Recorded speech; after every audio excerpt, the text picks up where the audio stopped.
Sometimes you need to adjust the ratio of an image to fit maybe a presentation board, something on social media, some type of advertisement that you're making. This is how you can change the ratio of an image without rebuilding the shot every single time.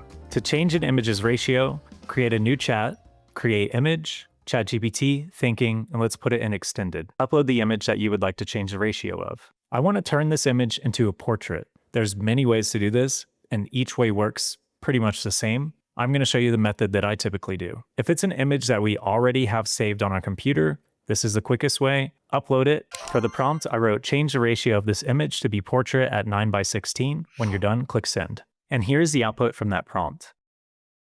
You can also change it to a square ratio. You can simply download this if you're happy with it, hover over the image, click the send icon, and click download. Another thing that you can do is you can change the ratio of an image that is already in ChatGPT, possibly an image that you've created in the past. Click into it.